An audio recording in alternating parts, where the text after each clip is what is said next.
long as I have, I can really feel it. How long were you taking it for? Since '89. Holy shit. Yeah. Yeah, I had a real self-confidence issue. You know about that, I'm sure. You had a self-confidence issue? Huge, yeah. How is that possible? Just different promoters having different feelings about my position with the company and life. And that's when you started taking Xanax? Yeah, I fell apart. Wow. So was this a career trajectory thing? No, I just, once I got to the WWE, I quit taking it. But that time I had with WCW, this guy wanted me to cut my hair, call myself Spartacus. Oh, my God. Oh, my God. Jim Herd. Holy yeah. shit. Jesus Christ. Whose idea was that? Jim Herd. Oh, my God. To think that he almost killed the... Yeah. Well, I did cut my hair. That was the haircut I had in North Korea. I fell for it. But I was cracked by then. I went from being the world champion to, this guy that ran Pizza Huts, St. Louis. Ted just hired his friends to run the wrestling, and his friends just hired people. It's like until they hired Bobby Cox, the Braves never won. He had his next door neighbor running the Braves. You remember? And then all of a sudden the Braves became good. Bobby Cox, the manager, he just let his friends run a lot of his businesses. So this guy who doesn't know anything about wrestling comes to you. Does he pull you inside a meeting and tells you this? He says, yeah, we want to change your number or cut your hair and call you Spartacus and put a earring in your ear.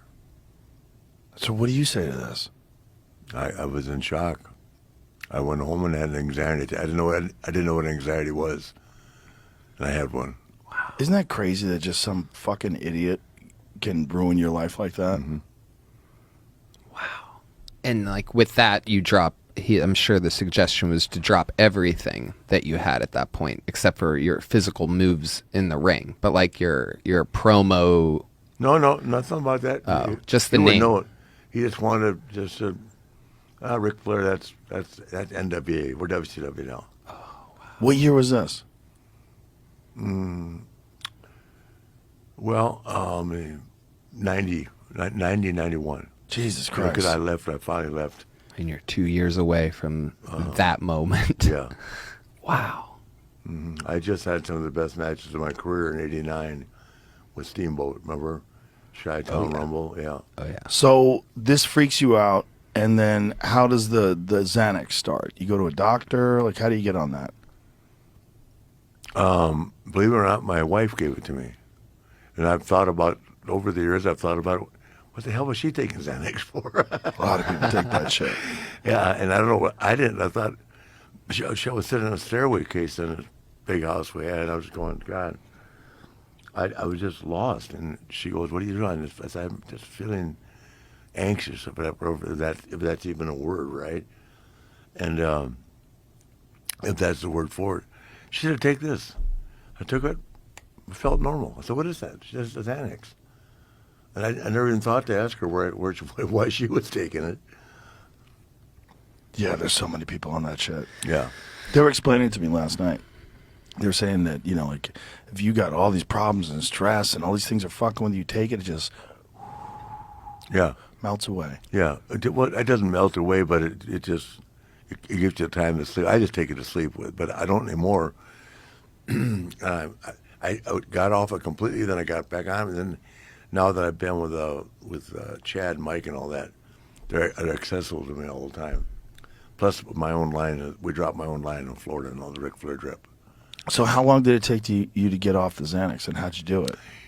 I started taking a quarter of it from the 2 milligram bar, right? Mm-hmm. Took a quarter of it and replaced it with a quarter of Wuchu, not Wuchu, but Mike Bite. The Mike, that edible that Mike has. Mm-hmm. Then boom, it took me over a month, but I finally got it. We're just gone. I woke up with no side effects, and boy, that the edibles will make you sleep good, really good. For sure. So you were taking it, like, how much were you taking a day when you had it? It only took you a month to get off of it.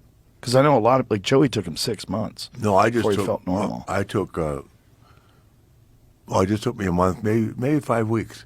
I take one 2 milligram bar at night to sleep. I did. You did that for a little while. I did it from '89. Oh, so that was what? So it was just to sleep.